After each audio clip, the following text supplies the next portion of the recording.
සුබ දවසක් වේවා යාළුවනේ මම ඔයගලන්ව සාදරයෙන් මගේ channel එක වන OC Frugal Dad channel එකට පිළිගන්නවා. ඉතින් අද මම කරන්න යන්නේ මගෙන් එක්කෙනෙක් ප්‍රශ්නයක් අහලා තිබ්බා මේ family based immigration ගැන ඇමරිකාවට එන්න තියෙන.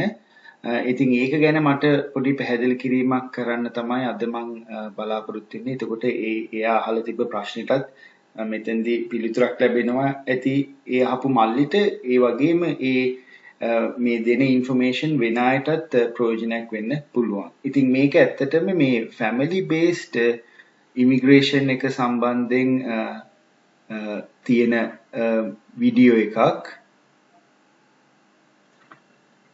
family based immigration to USA.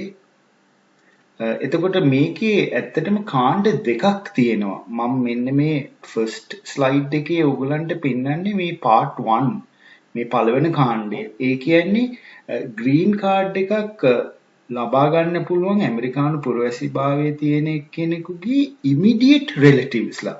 අන්න ඒක ඒ වචනේ හුඟක් වැදගත්. මේ කවුද මේ ඉමිඩියට් රිලටිව්ස්ලා කියලා කියන්නේ? ඒ කියන්නේ කාට හරි ඇමරිකානු පුරවැසිභාවයේ තියෙනවා නම් එයාට පුළුවන් එයාගේ ඉමිඩියට් රිලටිව්ස්ලාට මාස 12ත් මාස 15ත් අතර කාලයක් තුල ග්‍රීන් කාඩ් එක ලබා දෙන්න. එහෙම process එකක් තියෙනවා. ඒතකොට ඒක තමයි මම මේ දැන් පැහැදිලි කරන්නේ මේ ස්ලයිඩ් එකෙන්. ඒතකොට ඉමිඩියට් රිලටිව්ස්ලා කියන්නේ තමුන් ඒ ඇමරිකන් පුරවැසියාගේ ස්පවුස්. දැන් ස්පවුස් කිව්වහම වයිෆ් වෙන්න පුළුවන්. එහෙම නැත්නම් හස්බන්ඩ් වෙන්න පුළුවන්. භාර්යාව එහෙම නැත්නම් ස්වාම පුරුෂය වෙන්න පුළුවන්. ඊට පස්සේ තව ඒ ඉමිඩියට් රිලටිව්ස් ලගේ කාණ්ඩයට වැටෙනවා unmarried children under 21 years of age. ඒ කියන්නේ අවුරුදු 21ට වඩා අඩු අවිවාහක දරුවන් ඉන්නවා නම් ඒ US citizenට අන්න ඒ දරුවන්ටත් ඇමරිකානුවේ ග්‍රීන් කාඩ් එක ලබා ගන්න අවස්ථාවක් උදා කරලා දෙන්න පුළුවන්. ඊට පස්සේ අර US citizen ගේ දෙමව්පියෝ ඒ US citizen ගේ අම්මා තාත්තටත් පුළුවන් මේ ග්‍රීන් කාඩ් එක ඒ US citizen ට ලබා දෙන්න. හැබැයි ඒ US citizen ගේ වයස අවුරුදු 21කට වඩා වැඩි වෙන්න ඕනේ. දැන් සමහර අවස්ථාවල ඉන්නවා US citizen එයා අවුරුදු 18 17 වගේ ඉන්නේ. එයාගේ අම්මා තාත්තා හිතන්න ලංකාවේ ඉන්නවා. අන්න එතකොට කරන්න බෑ. නමුත් ඒ ළමයා අවුරුදු 21කට වඩා වැඩි වුණාට පස්සේ මේ process එක හරහා ලංකාවේ ඉන්න දෙමව්පියන්ට ග්‍රීන් කාඩ් එක අරන් දෙන්න පුළුවන්. ඒකට මාස 12ත් මාස 15ත් අතර කාලයක් යන්නේ. එතකොට මෙතන තියෙන මේ විශේෂත්වය ඇවිල්ලා මේක කෙටි කාලෙකින් ලබා ගන්න පුළුවන්. ඒ කියන්නේ ඇප්ලිකේෂන් වල ඒවයි කිසිම ගැටලුවක් ඇති වුණේ නැත්තම් කෙටි කාලෙකින් ගන්න පුළුවන්. short term process මේකට මම කියන්නම් short term process එකක් තමයි මෙතෙන්ට යන්නේ. මාස 12ත් මාස 15ත් අතර කාලයක් තමයි මේ process එකට යන්නේ. ඒ වගේම මේ කාණ්ඩයේ තියෙන විශේෂත්වයක් ඇවිල්ලා unlimited visa තියෙනවා. ඒ කියන්නේ unlimited green card ලබා දෙන්න පුළුවන් මේ කාණ්ඩෙන් apply කරන අයට. unlimited green cards. ඒ කියන්නේ මේ immediate family member කෙනෙකුට green card එක ඒක කෝට එකක් නෑ. ඒ කියන්නේ සමහර visa categories තියෙනවා අවුරුද්දකට ලක්ෂයයි green card දෙන්නේ. අවුරුද්දකට 50000යි green card දෙන්නේ. ඒ කෝට එක ඉවරනාට පස්සේ දෙන්නේ නැහැ. දැන් මේ category එකේ එහෙම නැහැ. තමුන් US citizen නම් තමුන්ගේ අම්මව තාත්තව ස්පොන්සර් කරන්න ඕන වෙලාවක පුළුවන්. මේ කිසිම ප්‍රශ්නයක් වෙන්නේ නැහැ හරියට මේ ડોකියුමන්ට්ස් ටික තියෙනවා. එතකොට දැන් අපි මෙතන බලමු මේ process එක මොකද්ද? මම මේක දීර්ඝ process එකක්. මම ඕගලන්ට මේ කෙටි වීඩියෝ එකෙන් ඒක දැනුම් දෙන්නම්. ඒ කෙටි විදිහට ඒක මම පැහැදිලි කරන්න මොකද්ද process එක කියලා. දැන් US citizen ට මුලින්ම කරන් දෙන්නේ අපි හිතමු අපි මෙතන ගමු පළවෙනි එක. මේ උදාහරණයක් හැටියට ගමු එක්කෙනෙක් ඉන්නවා ඇමරිකාවේ. එයා විවාහ වෙලා ඉන්නවා ශ්‍රී ලාංකික කාන්තාවක් එක්ක. එතකොට මේ ශ්‍රී ලාංකික කාන්තාව ඇමරිකාවට ගෙන්න ගන්නවා. එතකොට මෙන්න මේ spouse of a US citizen හැටියට තමයි යන්නේ. එතකොට මුලින්ම අර ඇමරිකාවේ ඉන්න US citizen එයා කරන්න ඕනි USCIS කියලා තියෙනවා. ඒ කියන්නේ ඇමරිකාවේ මේ ඉමිග්‍රේෂන් සම්බන්ධයෙන් තියෙන රාජ්‍ය ආයතනය United States Custom and Immigration Services කියන එක තමයි මේ USCIS කියලා කියන්නේ. එතකොට මේ USCIS එකේ එයා කරන්න ඕනි I-130 කියන ඇප්ලිකේෂන් එක ෆයිල් කරන්න ඕනි මේ USCIS එකත් එක්ක. මේක ඇප්ලිකේෂන් එකට කියන්නේ petition for alien relative කියන එක තමයි මේක කියන්නේ.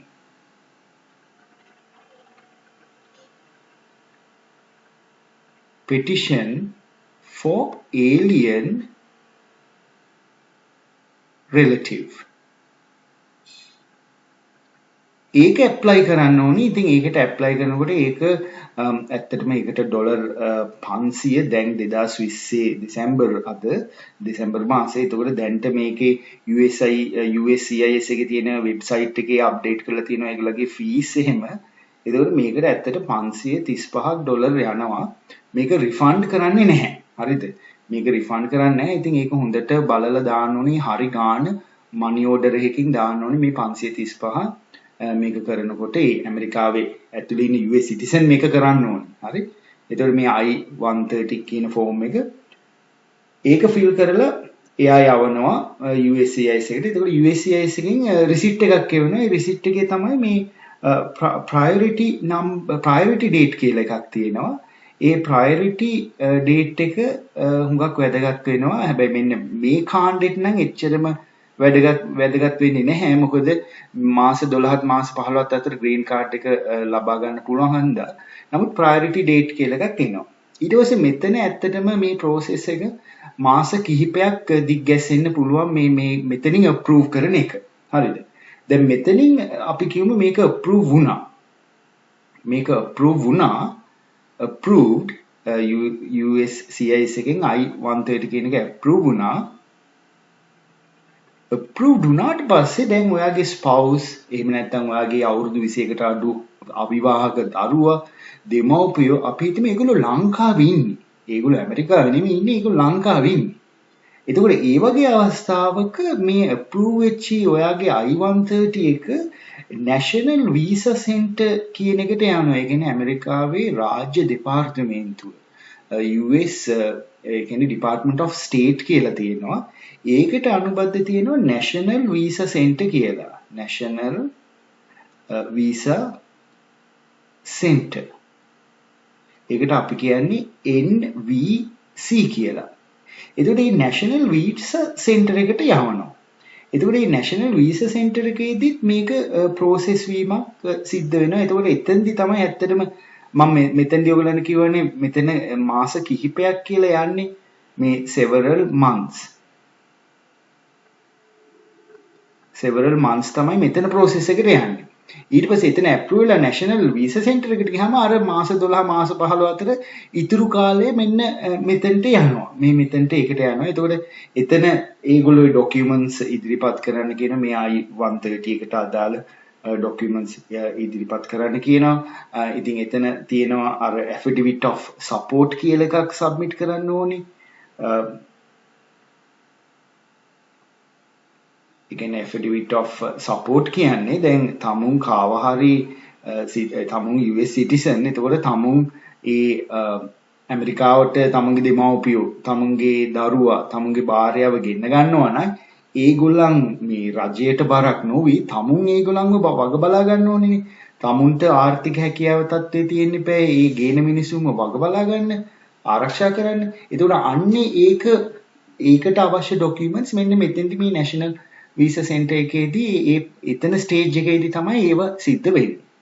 ඊට පස්සේ national visa center එකෙන් ඔයාගේ ඒ application එක approve වුණාට පස්සේ ඒකට ඒගොල්ලෝ මේ ඒකට එකකද්ද පළ කරාට පස්සේ ඊට පස්සේ embassy process එක තමයි ඊට පස්සේ තියෙන්නේ. ඒ කියන්නේ US embassy in Sri Lanka. US embassy in ශ්‍රී ලංකා. එතකොට එතකොට අර දැන් අයදුම් කරපු තමුන්ගේ භාර්යාවට දරුවට එහෙම නැත්නම් දෙමව්පියන්ට US embassy in Sri Lanka එකකින් කියන ඊට පස්සේ හරි මෙන්න මේ දවසට වීසා ඉන්ටර්විව් එකට එන්න කියලා.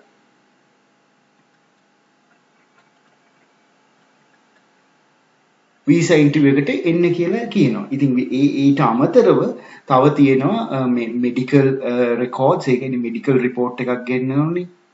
එහෙම ගොඩක් තව දේවල් තියෙනවා. මම මේ ඊටාම සැකවින් කියන්නේ නිකන් දල අදහසක් ඔයගලන්ට ගන්න.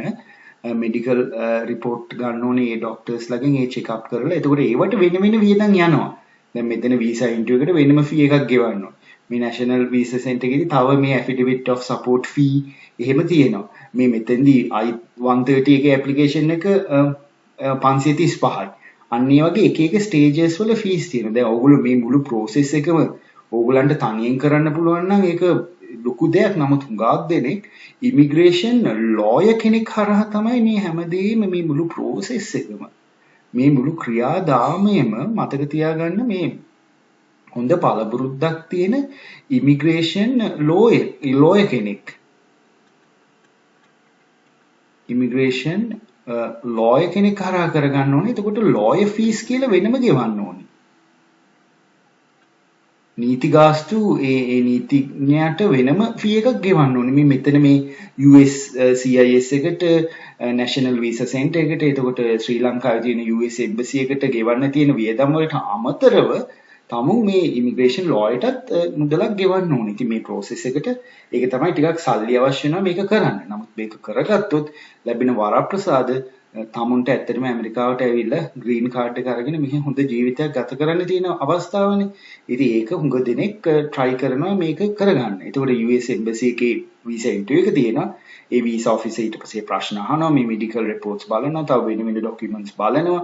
තමුන් ඇත්තටම අර US සිටිසන්ට ඔය කියන විදිහට සම්බන්ධද, විවාහ සහතික, උපැන්න සහතික ඒව ඔක්කොම බලලා ඊට පස්සේ තමුන්ගේ ඒක හරි ගියොත් තමුන්ගේ පාස්පෝර්ට් එකේ ඒ කියන්නේ වළංගු ගමන් බලපත්‍රේ ඉමිග්‍රේෂන් වීසා ස්ටෑම්ප් එක ගහනවා. ඊට පස්සේ තමුන්ට ඇමරිකාවට එන්න පුළුවන්.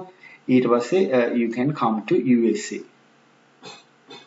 come to USA. එතකොට USA වලට ආවහම තමුන්ට ග්‍රීන් කාඩ් එක ලබා දෙනවා. එතකොට මේ ග්‍රීන් කාඩ් එක ලබා ගන්නකොටත් එතන දැන් වීසා ස්ටෑම්ප් එක කියන්නේ එකක්. ඒ කියන්නේ වීසා ස්ටෑම්ප් එක කියන්නේ ඇත්තටම තමුන්ගේ ගමන් බලපත්‍රයේ වීසා එක ගහලා තියෙනවා. ඒකෙන් ඇමරිකාවට ඇතුළත් වෙන්න තියෙන ඒ අවස්ථාව තමයි මේ වීසා එකෙන් ලබා දෙන්නේ. නමුත් ග්‍රීන් කාඩ් එක කියන්නේ ඒක පර්මනන්ට් රෙසිඩෙන්සි කාඩ් එකක්. ග්‍රීන් කාඩ් එක කොළ පාට කාඩ් එකක්. ඒතකොට ඒ කාඩ් එක ලබා ගන්න ඊට පස්සේ අවශ්‍ය වෙනවා. ඒකට අර US සිටිසන් වෙනම මුදලක් ගෙවන්න ඕනේ.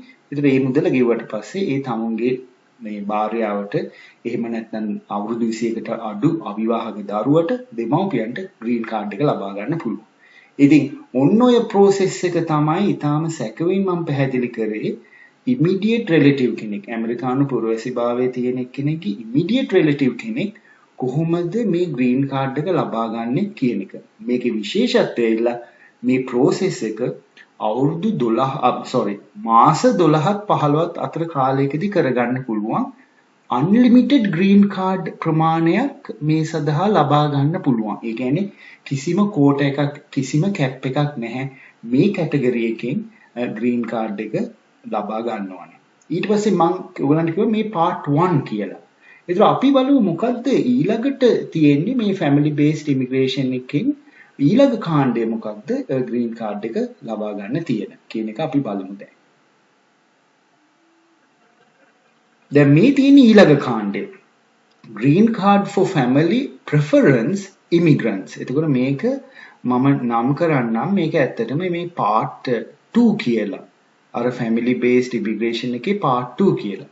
දැන් අර අපි කිව්වේ immediate family කියලා US citizen ගේ භාර්යාව ස්වාමි පුරුෂයා එහෙම නැත්නම් අවුරුදු 21කට අඩු අවිවාහක දරුවෝ එහෙම නැත්නම් දෙමව්පියෝ ඉන්නවනේ. ඒගොල්ලෝ අර ඉමිඩියට් රිලටිව්ස් ලා හිටින්නේ සලකන්නේ.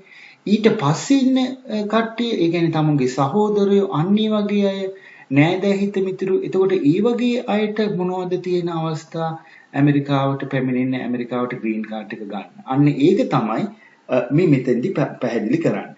එතකොට එතනත් ඇත්තටම කාණ්ඩ 5ක් පමණ තියෙනවා. මේ first preference F1 කියන එකක් තියෙනවා. මතක තියාගන්න මම මීට කලින් මේ F1 කියන එක කතා කරා F1 student visa කියන එක. ඒක නෙමෙයි මෙතන මේ ස්ටුඩන්ට් වීසා එකක් ගැන නෙමෙයි මෙතන නමුත් ඒගොල්ලෝ F1 කියලා එකට හඳුන්වනවා first preference. ඒතර first preference එක වෙන්නේ unmarried children හැබැයි අවුරුදු 21 හෝ 21ට වඩා වැඩි. ඔයගලන්ට පේනවා මෙතන ඒ unmarried children ඒගොල්ලෝ අවුරුදු 21 හෝ 21ට වඩා වැඩි නම් එයාගේ US citizen කෙනෙක්ගේ දරුවෝ ඒ වගේ අයටත් මේ green card එක ලබා ගන්න පුළුවන්. හැබැයි ඒගොල්ලෝ අර immediate family හැටියට වැටෙන්නේ නැහැ. අන්න ඒක එතන මතක තියාගන්න ඕනේ. ඒ පළවෙනි කාණ්ඩය. ඊට පස්සේ මේකේ දෙවෙනි preference එක spouses and children unmarried and under 21 years of age of lawful permanent residents.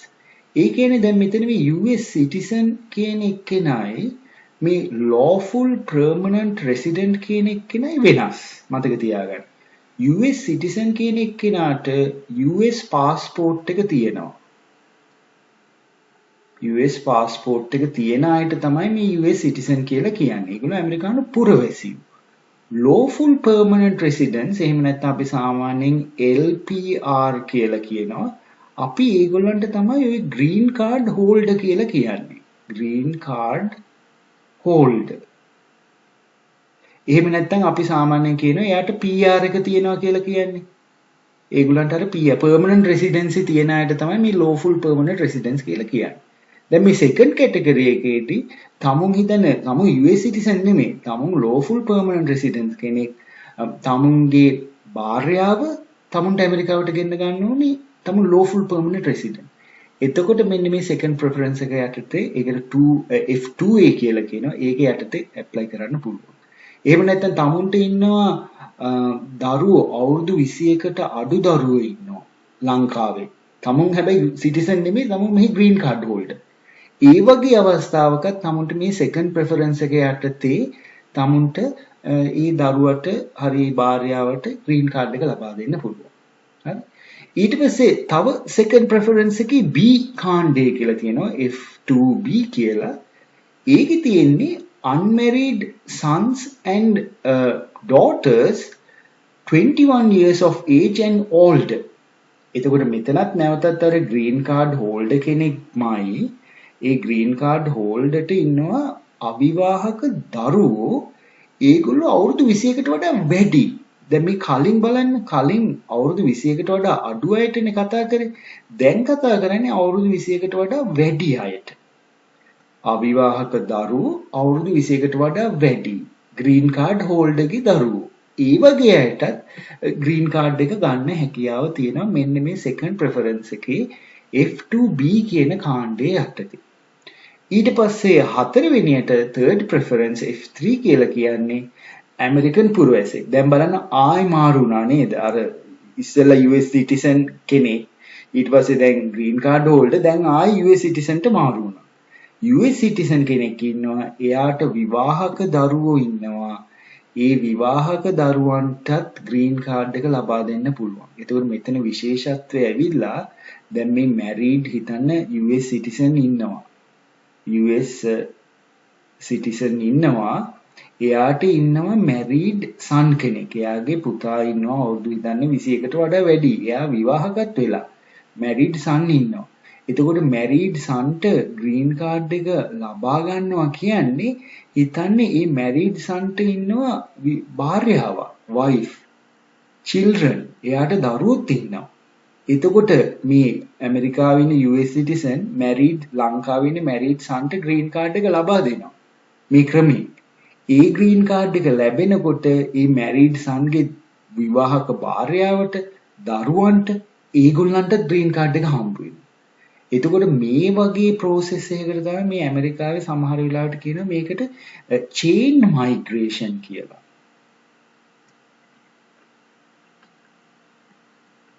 chain migration එකක් කියලා කියන මොකද ඔයාලට පේනවා එක්කෙනෙකුට හම්බ වෙනකොට ඒක දාමයක් වගේ එයාට සම්බන්ධ අනිත් අයට හම්බ වෙනවා. එයාට සම්බන්ධ අනිත් අයට හම්බ වෙනවා. ඒකෝර මේක මේ chain migration එකක් හැටියට සමහර අවස්ථාවල හඳුන්වනවා.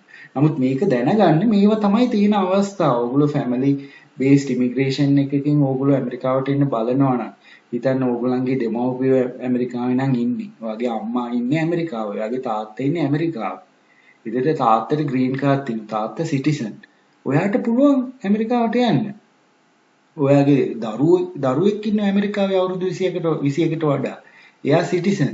ඒතකොට දෙමව්පිය හැටියට තමුන්ට යන්න පුළුවන්. තම විවාහ වෙලා ඉන්න ඇමරිකානු පුරවැසියෙක් එක්ක. තමුන්ට ඇමරිකාවට යන්න පුළුවන්. ඒ වගේ දේවල් තමයි මේ මෙතන තියෙන්නේ. ඊට පස්සේ තව හුඟක් අය ඉන්ට්‍රෙස්ටඩ් මෙන්න මේක fourth preference අවාසනාවකට ඕගලන්ට පේනවා ඒක මේ කාණ්ඩේ පල්ලහැටම දාලා තියෙන්නේ. මේ කාණ්ඩේ පල්ලහැටම තියෙන්නේ fourth preference එක ඇමරිකානු පුරවැසියෙක් ඉන්නවා. ඒ ඇමරිකානු පුරවැසියාගේ වයස අවුරුදු 21 හෝ 21කට වඩා වැඩි.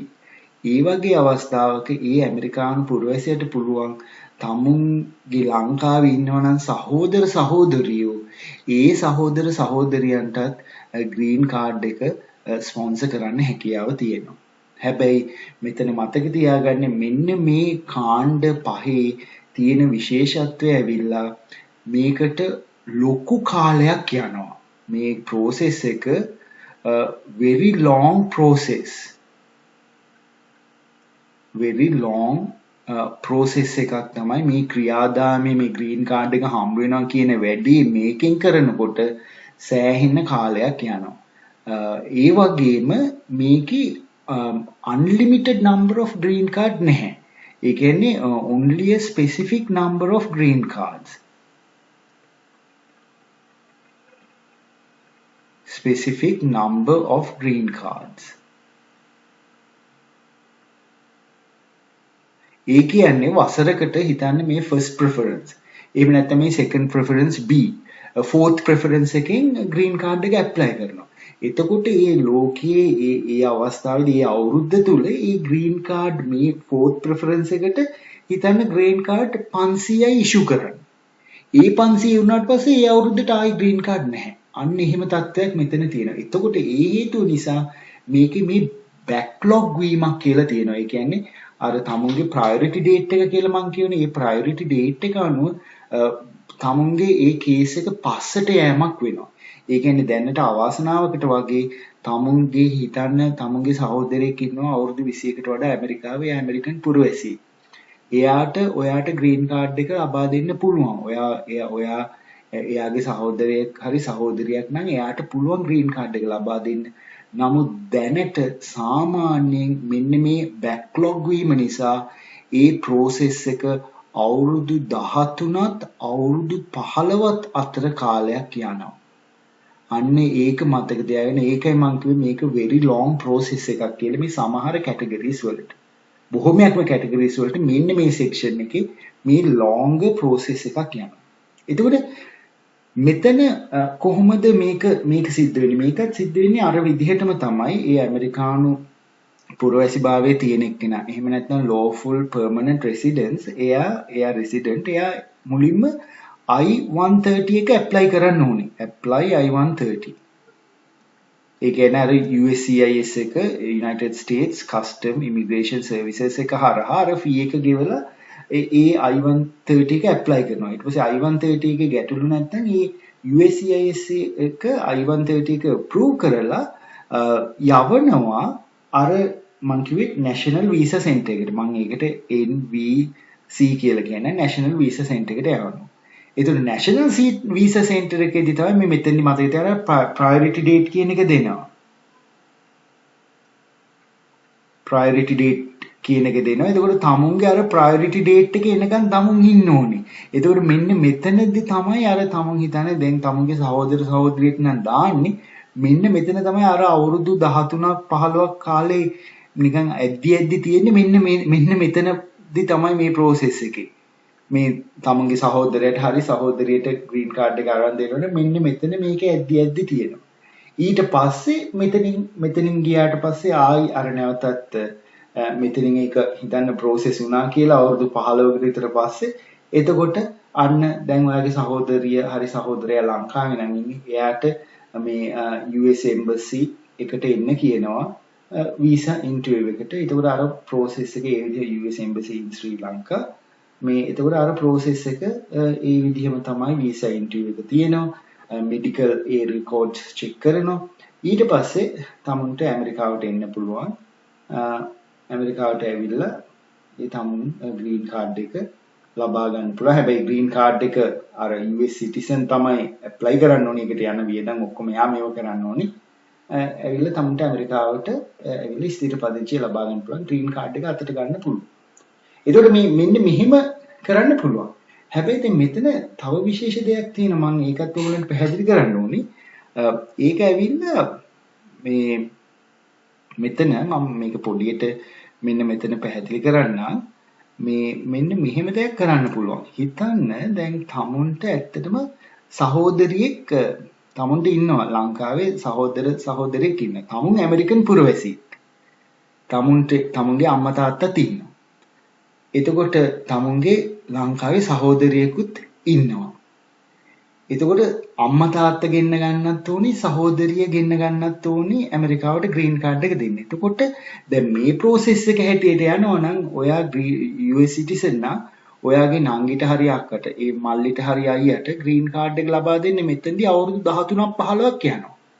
ඊට වඩා ඔයාට පුළුවන් ඔයා US සිටිසන් නම් ඔයාට මෙන්න මෙහෙම දෙයක් කරන්න පුළුවන්.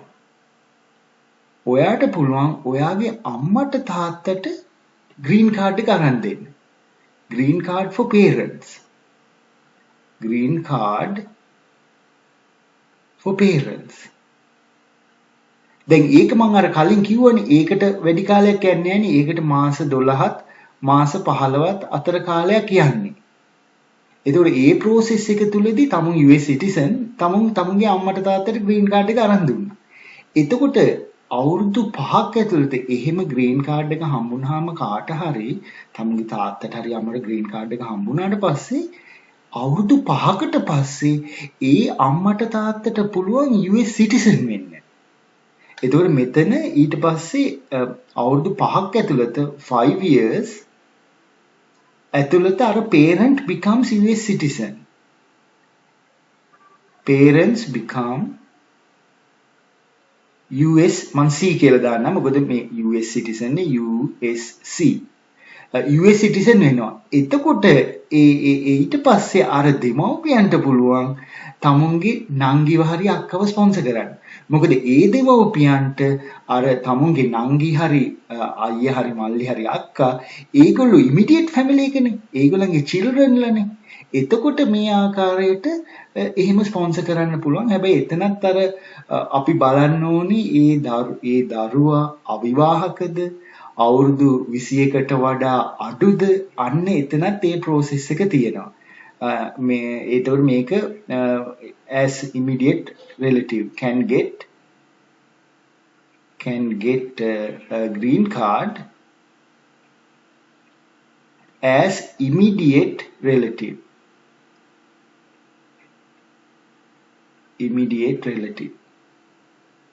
නමුත් අර මතක තියාගන්න මේ අවස්ථාවේදී අර ඒ කියන්නේ child ඒ දරුවා ඒක විශේෂයි child unmarried වෙන්නත් ඕනි age below 21 වෙන්නත් ඕනි. අන්න ඒ දෙක සැටිස්ෆයි වෙලා තියෙනවා. එහෙම නැත්නම් ඒ කාලේදී ඒගොල්ලෝ මැරි කරලා අවුරුදු 21කට අඩු වැඩි නම් ආයි මෙන්න මේ process එකට තමයි යන්නේ. මෙන්න මෙතන කියලා තියෙන process එකට තමයි යන්නේ. එතකොට ආයි තියෙන ප්‍රශ්නේ ඒක long process එකක් වෙනවා. අර specific number of green cards හම්බ වෙන නිසා සමහර අවුරුදු වල කෝටා එක ඉවරයි. එතකොට apply කරාට හම්බ වෙන්නේ නැහැ. තමුන්ව roll back කරනවා. අර පස්සේ තව කලින් අවුරුද්දකට දානවා. එන්න එහෙම priority date එක පස්සට යනවා. ඉතින් මේක එක එහෙම ක්‍රමයක් තමයි මේ ලූප් මේ දීර්ඝ කාලේ කඩා ගන්න කෙටි කාලයක් කරන්න තියෙන්නේ. තමන් US සිටිසන් නම් තමුන්ගේ අම්මලා ස්පොන්සර් කරගත්ත අම්මලාට ග්‍රීන් කාඩ් එක හම්බුණා. අම්මලා අවුරුදු 5කට පස්සේ ඒගොල්ලෝ US සිටිසන් වෙනවා. ඊට පස්සේ ඒගොල්ලෝ අර තමුන්ගේ සහෝදර සහෝදරියව දරුවෙක් ඉමිඩියට් ෆැමිලි මෙම්බර් කෙනෙක් දරුවෙක් හැටියට ඒගොල්ලෝ ස්පොන්සර් කරනවා. හැබැයි ඒ දරුවා ඒ අවස්ථාවේදී අවිවාහක වෙන්නත් ඕනි අවුරුදු 21කට වඩා අඩු වෙන්නත් ඕනි. එහෙම නැත්නම් මේ මම මෙතන පෙන්නලා තියෙන part 2 කියන කැටගරි එකෙන් නැවතත් ඇප්ලයි කරන්න පුළුවන්. හැබැයි ඒකට දීර්ඝ කාලයක් යනවා. ඉතින් ඔන්න ඔය ක්‍රම තමයි තියෙන්නේ tamun ඇත්තට ඇමරිකන් පුරවැසියෙක් නම් ග්‍රීන් කාඩ් හෝල්ඩර් කෙනෙක් නම් tamunට ගෙන්න ගන්න පුළුවන්. හැබැයි tamunගේ ඥාති වෙන දුරින් ඥාති වෙන කසින්ස්ලා නැන්දලා මාමලා වගේ ඉන්නවා නම් මේ හරහා ඒගොල්ලන්ට ඕගොල්ලන්ව ගෙන්න ගන්න හුඟක් අමාරුයි කියන එක තමයි මට කියන්න වෙන්නේ. ඒක හුඟක්ම මේ දැන් ඕගොල්ලන්ට පේනවා සහෝදර සහෝදරියෙක් ගෙන්න ගන්නත් අවුරුදු 13ක් 15ක් කාලයක් යනවා ඇමරිකානු පුරවැසියෙකුට. එතකොට ඇමරිකානු පුරවැසියෙක් කොහොමද ඥාති වෙන දරුවෙක් එහෙම නැත්නම් තමුන්ගේ අක්කගේ මල්ලි අක්කගේ පුතා නංගිගේ දුව අන්න එහෙම කට්ටිය ගෙන්න ගන්න ඉතාලම අපහසුයි. නමුත් ඒ වගේ එක්කෙනෙකුට පුළුවන් මේ employment base visa එකක් කරා. ඒ කියන්නේ family base නෙමෙයි. හිතන්නේ ඇමරිකාවේ ඉන්න එක්කෙනා මොකක් හරි ව්‍යාපාරයක් කරන එක්කෙනෙක්. business එකක් කරන එක්කෙනෙක්. ඒ වගේ අවස්ථාවක එයාට හැකියාව තියෙනවා තමුන් එයාට ඥාති නම් ඒ වගේ ඒ ඥාතිකම ආශ්‍රයෙන් ඇමරිකාවේ ජොබ් එකක් අර තමුන් එයාගේ ව්‍යාපාරයේ වැඩ කරන්න තමුන්ව ගන්න හැකියාව තියෙනවා. හැබැයි ඒ කියන්නේ වෙනම ඉමිග්‍රේෂන් පැත්තකින් ඒකට අපි කියන්නේ employment based immigration කියලා. ඒකට කියන්නේ මම මේ අද පැහැදිලි කරේ family based immigration ඒ green card එක ඇමරිකාවේ ගන්න තියෙන ක්‍රම ගැන තමයි මම මෙතන පැහැදිලි කරේ. ඉතින් ඕගලන්ට මේ සම්බන්ධයෙන් මොනවා හරි තව ප්‍රශ්න තියෙනවා නම් ගැටලු තියෙනවා නම් මට comment section එකේ දාන්න. මම පුළුවන් විදිහට ඕගලන්ට help කරන්න. මම එක සම්බන්ධ වෙන්න කැමති අය එහෙමත් දාන්න. එතකොට මම සම්බන්ධ වෙන්න පුළුවන් අවස්ථාව ඕගලන්ට ඉදිරිපත් කරන්න. මේ පිළිබඳ වැඩි විස්තර දැනගන්න. ඉතින් මේවා ඔක්කොම ඇත්තට ඉන්ටර්නෙට් එකේ තියෙනවා. මේ ඕගොල්ලෝ USCIS කියන වෙබ්සයිට් එකට ගියොත් මේවා ඔක්කොම ඕගලන්ට බලා ගන්න පුළුවන්. ඉතින් එහෙම බලා ගන්න බලලා තේරෙන්නේ නැත්නම් ඉතින් මේ වගේ අවස්ථාවක මට පුළුවන් help එකක් මට දෙන්න පුළුවන් ඕගොල්ලෝ වෙන්නේ. හරි එහෙනම් මම ඕගලන්ව නැවතත් හම්බ වෙන්න අලුත් වීඩියෝ එකකින්. ඉතින් මගේ channel එක subscribe කරලා නැත්නම් subscribe කරන්න. ඕගලන්ට කමෙන්ට් කරන්න අවශ්‍ය දෙයක් තියෙනවා නම් කමෙන්ට් කරන්න. මම පුළුවන් help එකක් දෙන්න. like share කරනවා නම් share කරන්න, like කරනවා නම් like කරන්න. මතක තියාගන්න මට මගේ අවශ්‍යතාවය මම මේක කරන්නේ මගේ ලාංකික සහෝදර සහෝදරයෝ ඉන්නවා ලංකාවේ. ඒගොල්ලන්ට ඇමරිකාවට එන්න අවස්ථාවක් තියෙනවද කියලා බලලා ඒගොල්ලන්ට මොකක් හරි help එකක් කරන්න තමයි මට අවශ්‍ය. මොකද මම මේ රටේ දැන් අවුරුදු 10කටත් වඩා වැඩි කාලයක් ජීවත් වෙනවා. ඉතින් මට තේරෙනවා මේ රටේ සෑහෙන මිනිස්සුෙකුට දියුණු වෙන්න අවස්ථා තියෙනවා. සමාන අවස්ථා තියෙනවා. හැම එක්කෙනෙකුටම සමාන බොහෝ දේ අවස්ථා තියෙනවා. සමාන අවස්ථා ලබා ගන්න පුළුවන්. ඕගොල්ලෝ දන්නවා අපේ රටේ විශේෂයෙන්ම අධ්‍යාපනයේ පැත්ත ගත්තොත් උසස් අධ්‍යාපනයේ පැත්ත ගත්තොත් ඉතාම සීමිත අවස්ථා ප්‍රමාණයක් තමයි අපේ රටේ පුරවැසියන්ට උනත් ඒ ලංකාවේ රජයෙන් ලබා දීලා තියෙන ඉදිරියට යන්න ඉතාම සීමිත අවස්ථා ටිකක්. මම මීට කලිනුත් මගේ channel එකේ කියලා තියෙනවා අපේ රටේ ඒ සලසන්නේ ඉදිරියට යන්න සලසන්නේ දක්ෂයන් අතර දක්ෂයන්ට පමණයි ඉදිරියට යන්න සලසන්නේ. එහෙම අවස්ථාවක් තියෙනවා. එතකොට අනිත් අයට මොකද වෙන්නේ? අනිත් අයට එහෙම අවස්ථා නැහැ. ඇමරිකාවේ විශේෂයෙන්ම අන්න ඒ වගේ තත්ත්වයක් නැහැ. තමුන්ට උත්සාහය තියෙනවා නම්, තමුන්ට හැකියාව තියෙනවා නම්, තමුන්ට කට්ට කාලේ ඉදිරියට යන්න පුළුවන් නම් තමුන් දක්ෂ වෙන්න ඕනේ නැහැ. විභාග සමත් වෙන්නලා එහෙම ලොකු දක්ෂකම් පෙන්වන්න ඕනේ නැහැ. නමුත් තමුන්ට ඉදිරියට යන්න අවස්ථා තියෙනවා මේ රටේ. ඉතින් අන්න ඒක තමයි මටත් මේකෙන් මේ හරහා ඕගලන්ට ඒවා ඉදිරිපත් කරලා ඕගලන්ව දැනුවත් කරලා ඕගලන්ටත් මේ වගේ රටකට ඇවිල්ලා ජීවත් වෙන්න අවස්ථාවක් තියෙනවනේ. ඒකට හෙල්ප් එකක් දෙන්න තමයි මම මේ channel එකේ මේ ඉමිග්‍රේෂන් සම්බන්ධයෙන් කතා කරන්නේ. ඉතින් මම දැන් වීඩියෝ එක නවත්තන්න. ඕගලන්ට මොනවා හරි ගැටලු තියෙනවා නම් ඉදිරිපත් කරන්න මම පුළුවන් හෙල්ප් එකක් දෙන්න. එහෙනම් ඕගලන්ට ජය වේවා. සුබ දවසක් කියලා මම ප්‍රාර්ථනා කරනවා.